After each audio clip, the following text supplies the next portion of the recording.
Do you intentionally make your character different from yourself so people won't think you're self-inserting? No, because I actually am a 6'8" dragon man with anger issues, a collection of weaponry, and the ability to shoot fire out of my mouth. Why wouldn't I self-insert myself into the game? Hey, what's up everybody, I'm SkyDieRay and welcome to another DnDGreentext video. Before we jump into this video, I just want to tell you quickly that I made a second channel. Again. I had one for a short while, but I wasn't uploading to it and deleted it a while ago.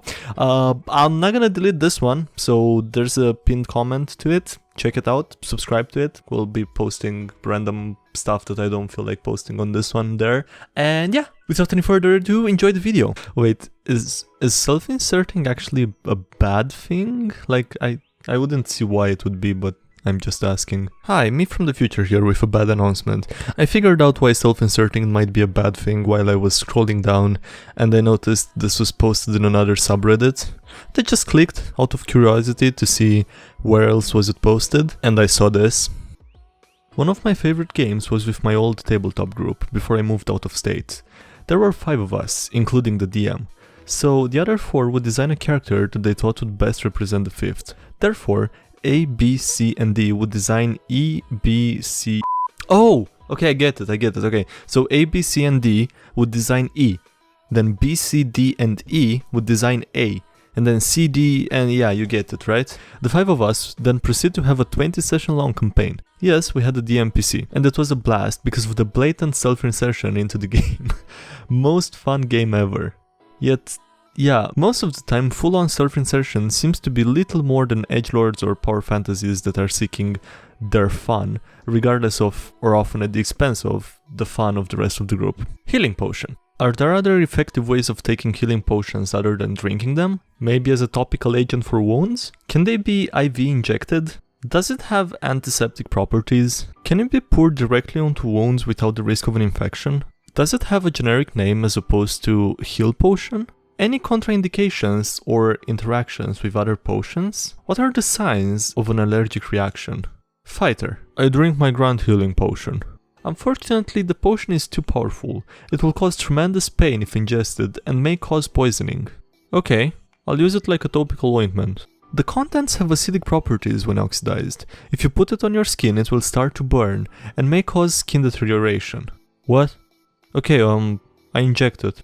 Due to it being a coagulant, if you inject the potion into your bloodstream, you will develop a blood clot and eventually cause either a heart attack or a stroke. How the fuck am I supposed to use it if I can't drink it, smear it, or inject it? Upon looking at the bottle, you notice the word suppository written in small letters. I suggest you drop throw and roll a constitution check. Fuck, not a suppository, no. Our party's rogue still won't speak to me.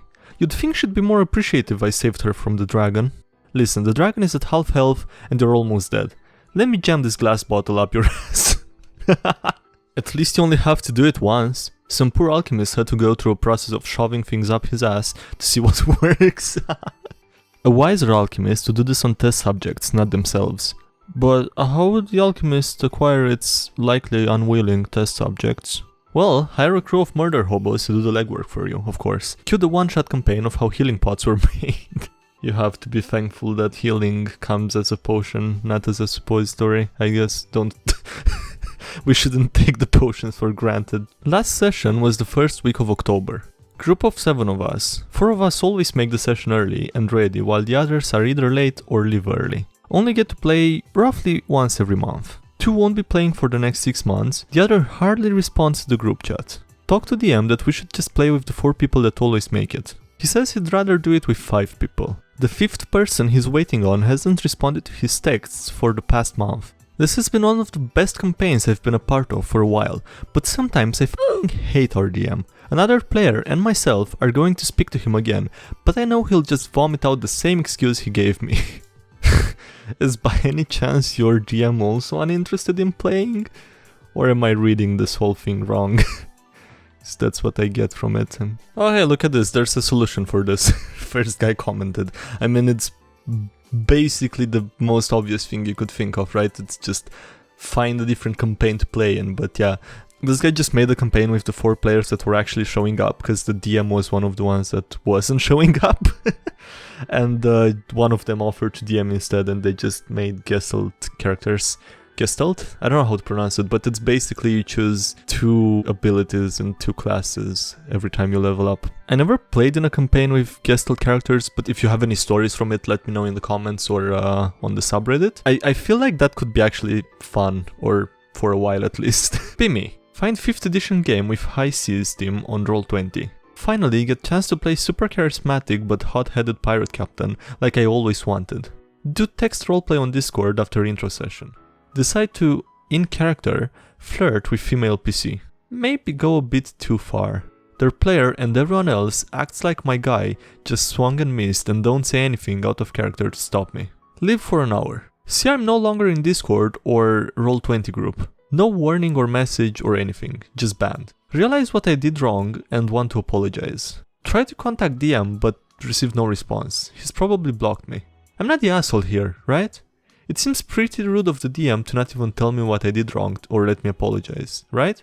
I don't even care about rejoining, I just want to say I'm sorry to him, the player, and anyone else I offended. But this guy just dropped me like a wet turd without even stopping to consider that I might not even have been aware of what I was doing. Is this really what our world has evolved into? Just people acting all cool with each other until the second one of them says something the others don't agree with and they're condemned to damnation memoriae? It's generally poor form to flirt with female PCs or players. I'm not the only asshole here, right? Nah, it's something of a dick move to kick you without an explanation. At the same time though, there are some people who have had this happen to them frequently enough that they take no prisoners. Is this really what our world has evolved into? People have been doing this shit for generations. Being nice to your face and then being a cunt when you're turned is some of the most common antagonistic human behavior since ever. What on earth did you say to cause such a strong reaction? I asked if I could explore her uncharted waters. I knew this is gonna be bad when the post has almost 900 comments, when a regular post here has between 1 and 200. So yeah, you can imagine what kind of reactions people had or comments, since the thread is actually locked now. Because of people disagreeing in the comments, Jesus. But yeah, honestly, I don't know how I feel about this guy, just because I felt from the start that there's something missing, and I don't know if that's actually what he said. Just feels like some part of the story is missing. There are 3 stages of discovery as a person plays D&D. 1. Discovering that you don't have to play a lawful good character. With most television shows, video games and fantasy novels featuring LG protagonists, it's often a bit of an epiphany for a person when they realize that they have a degree of freedom with their morality, even if they discover immediately during the first time they open up the handbook. This epiphany is especially strong for younger players, since age-appropriate media almost uniformly features You actually mispronounced that. It's not uniformly, it's uniformly. So you made a mistake and I will write a comment about it right now.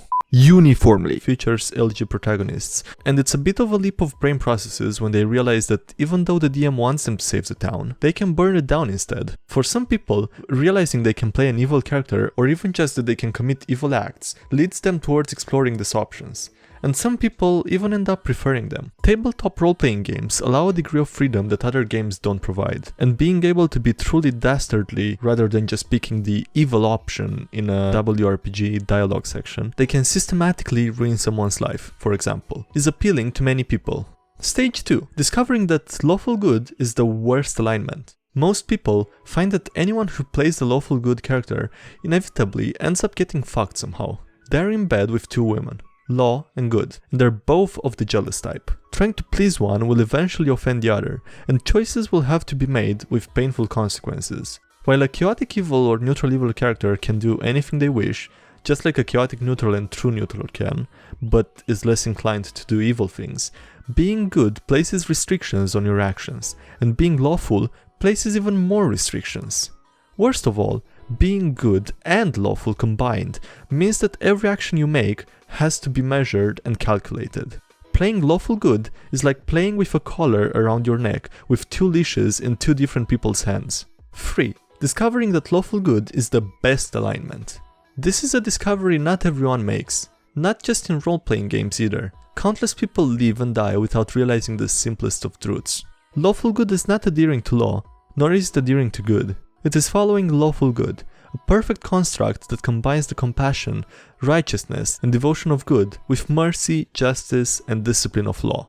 If an evil judge uses the law for evil purposes, a lawful good person is not obligated to respect the judge's decision. In fact, he is obligated to remove the judge from his position. He only follows the law when the law is good and just. He only need follow lawful good. It's like being in bed with either the perfect woman or two incredibly hot women who are bisexual and love each other just as much as they love you. If a group of bandits who slew countless villagers demand mercy when the tides of battle turn, a lawful good person need not spare their lives. He is not merely good, he is lawful good, and the deceased deserve their justice. Or he can spare those bandits, depending on his personal beliefs of lawful good. He has choices to make in order to define what and who he is, and each of those choices reveal more of who he is than a simple question of, are you good or are you evil? The choices a lawful good person makes are the choices you want to make, or at least should want to make. Even if your DM punishes you for every lawful good act you perform, it's better to fight for righteous causes than to succumb to easier, wanton paths. My face when I got a group together and it was our very first game and everyone played an evil alignment except for me. How I softly wiped out my party today. Be me, Kenku Bard. Be not me, one lizard folk, 3 other guys. Me and the other 3 guys enter a room. The lizard is still out.